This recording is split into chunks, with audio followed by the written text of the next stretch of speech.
what salvation is not.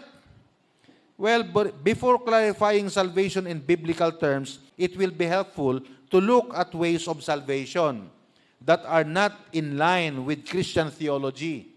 Ways na paniniwala ng mga tao, ways of salvation na hindi kinakatigan ng salita ng Diyos. Probably the most common approach is works-based. Yung works-based na tinatawag, yung paniniwalang magpapakabait ka, maliligtas ka, nako, hindi mo masesettle ang problema mo sa Diyos pag gaganyan. Pero sa Diyos, hindi mo masesettle yun. No, no way. As the name suggests, the approach to salvation relies on human works. Yan, pagka works-based, yun ay paniniwala na ang iyong kaligtasan ay nakarely sa iyong mga gawa. And what we can do in order to save ourselves. Anong kaya kong gawin para ako'y maligtas? But when it comes to salvation, Christianity is Savior-centered. Ang Christianity po mga kapatid ay hindi works-based, kundi Savior-centered. Dahil Savior-centered, ibig sabihin ito ay nakasentro sa isang persona.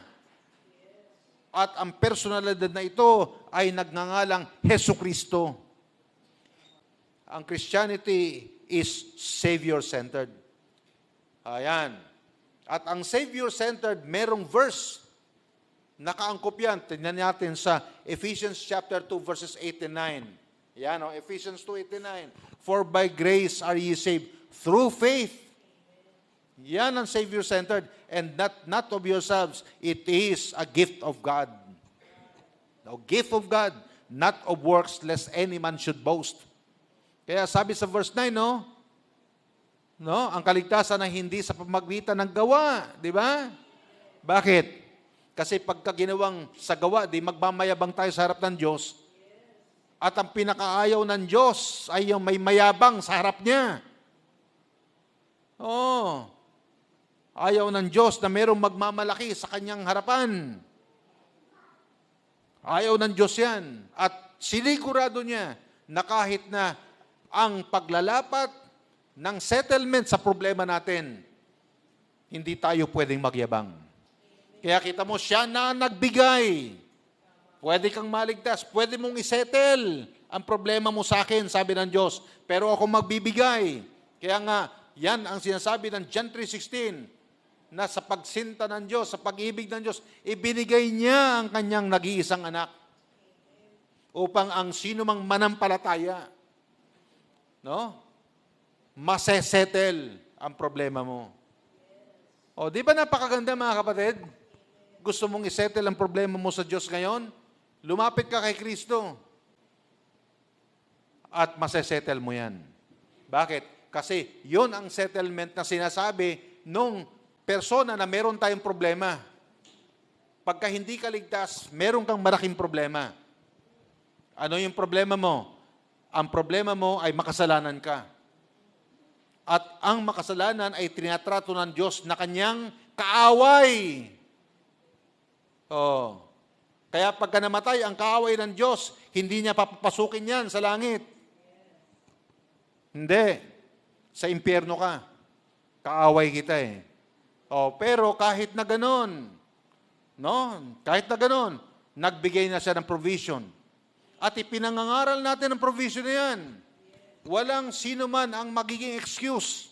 Ang sabi po ng Romans chapter 1, verse 20, so that no one can excuse.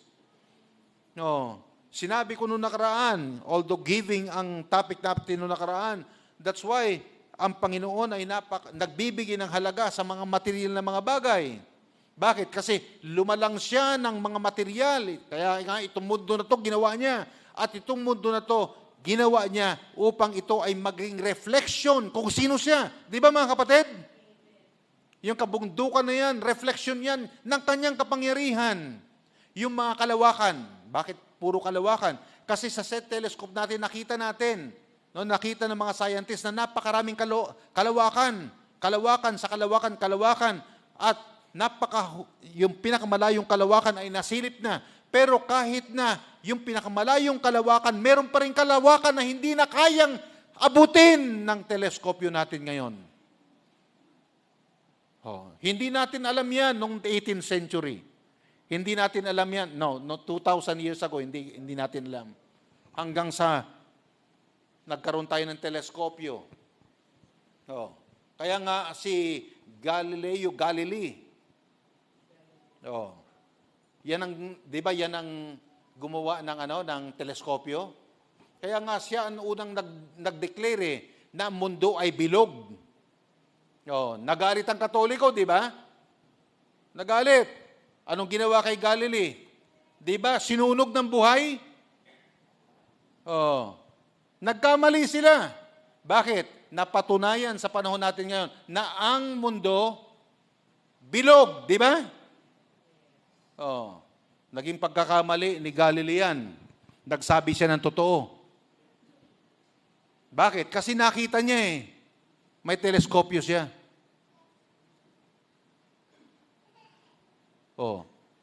Sinilip niya ang mundo. Mahuhulog. Kaya sabi niya, bilog. Yan. Nakita ninyo, no?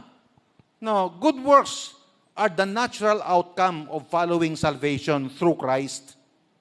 No, yung ang magandang gawain, ito'y natural na outcome ng pagkakaligtas. Kapag naligtas ka, yon natural outcome 'yan ng pagiging ligtas.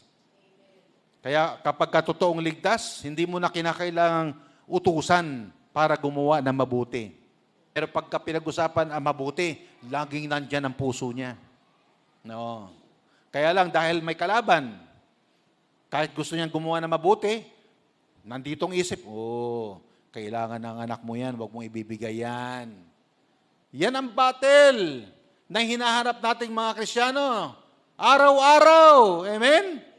Na gusto natin gumawa ng mabuti, pero merong tumututol, yun yung human nature natin, yun yung makasarili, yung dati natin. Kaya sabi ng Bible, yung dati mong pagkatao, wag mong isusuot, hubarin mo yan. At kapag sumumpong yan, that is very dangerous. Kasi kahit na asawa mo, pagdadamutan mo, kahit anak mo na, magiging madamot ka dyan. That's how selfish we are. Yan. Pero kapag na-settle ang ating problema sa Diyos, napatawad tayo. Grabe. Hayahay. At ito ay isa sa pinakamagandang nangyari. Hindi pala isa, pinakamagandang nangyari. Na ako ay nagkaroon ng settlement sa Diyos. Ano man ang edad mo, pwede mo i-settle yan ngayon. Yan. Binigay na sa atin ang provision sa Acts chapter 16 kanina. Believe on the Lord Jesus Christ and thou shalt be saved.